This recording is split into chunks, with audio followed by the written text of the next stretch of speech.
নমস্কাৰ এই মুহূৰ্তত জনাইছো অসমৰ প্ৰত্যেকগৰাকী জনসাধাৰণৰ বাবে কেইবাটাও গুৰুত্বপূৰ্ণ খবৰ। আজি হৈছে 12 জুন। আজিৰ দিনটোতে অসমৰ লগতে ভাৰতবৰ্ষৰ বিভিন্ন প্ৰান্তৰ পৰা কেইবাটাও গুৰুত্বপূৰ্ণ খবৰ যুগুত কৰা হৈছে। এই মুহূৰ্তত জনাইছো আজিৰ প্ৰথমটো খবৰ। আজিৰ প্ৰথমটো খবৰেই ৰাজ্যবাসীৰ বাবে এটা ডাঙৰ খবৰ। ৰাজ্যৰ শিক্ষাৰ্থীৰ বাবে মুখ্যমন্ত্ৰী ডক্টৰ হিমন্ত বিশ্ব শৰ্মাৰ কেইবাটাও বৃহৎ ঘোষণা। উচ্চতৰ মাধ্যমিকৰ ছাত্ৰীক প্ৰতিমাহে দিব 1000 কোটি টকা, লগতে প্ৰতিমাহে 1250 টকাকৈ প্ৰদান কৰিব স্নাতকৰ ছাত্ৰীক, আৰু ইয়াৰ লগতে স্নাতকোত্তৰ BEdৰ ছাত্ৰীক দিব 2500 কোটি টকা, আৰু প্ৰতিমাহৰ 11 তাৰিখে ছাত্ৰীৰ একাউণ্টত পোনপটীয়াকৈ সোমাব এই ধনৰাশি। আৰু নিযুত মইনা আঁচনি কাৰ্যকৰী কৰা হ'ব ঠিক এইদৰে, আৰু স্কুটি লাভ কৰা ছাত্ৰীয়ে নাপাব নিযুত মইনা আঁচনিৰ সুবিধা। এটা বিশেষ খবৰ আহি পৰিছে ৰাজ্যৰ ছাত্ৰীসকলৰ বাবে। যিসকলে নিযুত মইনা আঁচনি লাভ কৰিব তেওঁলোকে নাপাব স্কুটিৰ সুবিধা, লগতে যিসকলে স্কুটি লাভ কৰিব তেওঁলোকে লাভ কৰিব নোৱাৰিব এই নিযুত মইনা আঁচনিৰ সুবিধা। আৰু নিযুত মইনা আঁচনি নে স্কুটি লাগে নিৰ্ধাৰণ কৰিব পাৰিব ছাত্ৰীয়ে। বিধায়ক, মন্ত্ৰী, সাংসদৰ কন্যাই লাভ নকৰিব এই আঁচনিৰ সুবিধা। যে কোৱা হৈছে যে বিধায়ক, মন্ত্ৰী আৰু সাংসদৰ কন্যাই কিন্তু লাভ নকৰিব এই আঁচনিৰ সুবিধা। লগতে ব্যক্তিগত শিক্ষানুষ্ঠানত পৰা ছাত্ৰীয়ে নাপাব এই আঁচনিৰ সুবিধা।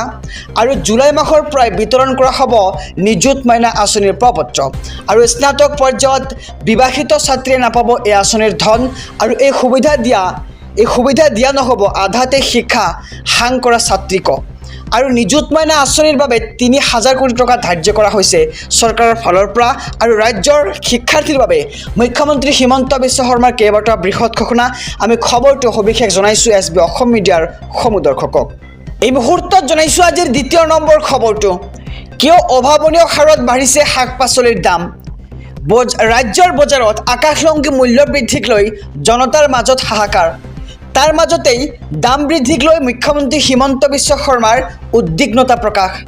মূল্যবৃদ্ধি নিয়ন্ত্ৰণ কৰাৰ ক্ষেত্ৰত ডিচিলৈ নিৰ্দেশ মুখ্যমন্ত্ৰীৰ, আৰু খুচুৰা ব্যৱসায়ীৰ সৈতে আলোচনাত বহিবলৈ নিৰ্দেশ ডিচিক। আৰু জিলা পৰ্যায়ত গঠন কৰিবলৈ দিয়া হৈছে বিশেষ টাস্ক ফ'ৰ্চ। আৰু মূল্যবৃদ্ধিৰ আঁৰত আছে নেকি কোনো মধ্যভোগী, তাৰ প্ৰতি তীক্ষ্ণ দৃষ্টি ৰাখিব এই বিশেষ টাস্ক ফ'ৰ্চে।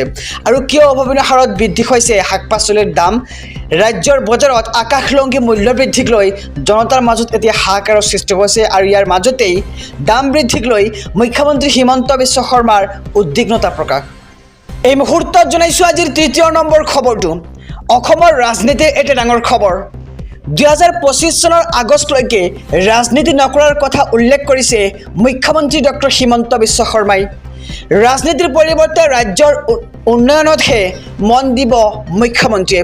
আৰু ভগৱানে মোক 2025 চনলৈকে মুখ্যমন্ত্ৰী বনাইছে যেতিয়া পৰিৱৰ্তনটো কৰিব লাগিব, এনেদৰে মন্তব্য কৰে মুখ্যমন্ত্ৰীগৰাকীয়ে। আৰু কৰিমগঞ্জক লৈ কংগ্ৰেছে তোলা বিৰিঙিৰ অভিযোগক প্ৰত্যুত্তৰ মুখ্যমন্ত্ৰী। আৰু কংগ্ৰেছ দলে বিচাৰিলে কৰিমগঞ্জত পুনৰ নিৰ্বাচনত আপত্তি নাই বুলি মুখ্যমন্ত্ৰীৰ ঘোষণা। আৰু নিৰ্বাচনৰ বিষয়টো নিৰ্বাচন আয়োগে বিবেচনা কৰিব। আৰু পুনৰ নিৰ্বাচন হ'লে কৰিমগঞ্জত বিজেপিৰ ভোট বৃদ্ধিহে পাব বুলি মন্তব্য মুখ্যমন্ত্ৰীৰ। আৰু অত্যাৱশ্যকীয় সামগ্ৰীৰ মূল্য বৃদ্ধিক লৈও মন্তব্য কৰে মুখ্যমন্ত্ৰীগৰাকীয়ে, যি আমি আজিৰ দ্বিতীয় নম্বৰ খবৰটোত আলোচনা কৰিছিলোঁ। আৰু মূল্যবৃদ্ধি নিয়ন্ত্ৰণৰ ব্যৱস্থা কৰিবলৈ প্ৰতিখন জিলাৰ আয়ুক্তক নিৰ্দেশনা প্ৰদান কৰা হৈছে। আৰু মূল্যবৃদ্ধি নিয়ন্ত্ৰণ কৰিবলৈ জিলাই জিলাই গঠন কৰা হ'ব অভিযানকাৰী দল। এই মুহূৰ্তত জনাইছোঁ আজিৰ পঞ্চম খবৰটো। ৰাজ্যৰ প্ৰায় 50,000 মেধাৱী ছাত্ৰীয়ে লাভ কৰিব স্কুটি।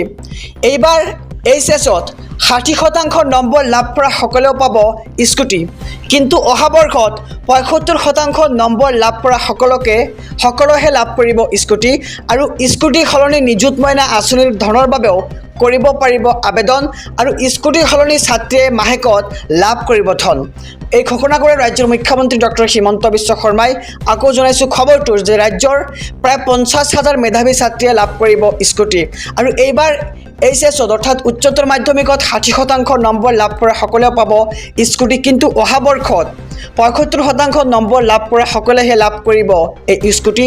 আৰু স্কুটি সলনি নিযুত মইনা আঁচনিৰ ধনৰ বাবে কৰিব পাৰিব আবেদন।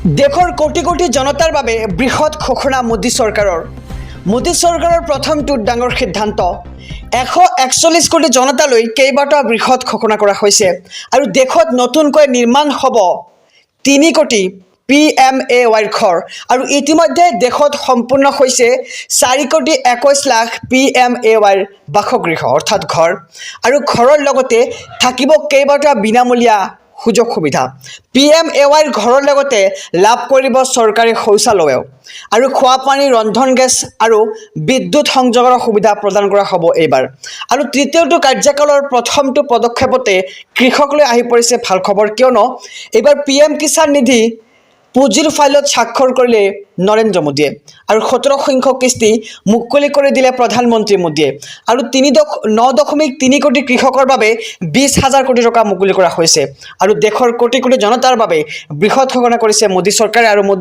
মোদী চৰকাৰৰ প্ৰথমটো এই ডাঙৰ সিদ্ধান্ত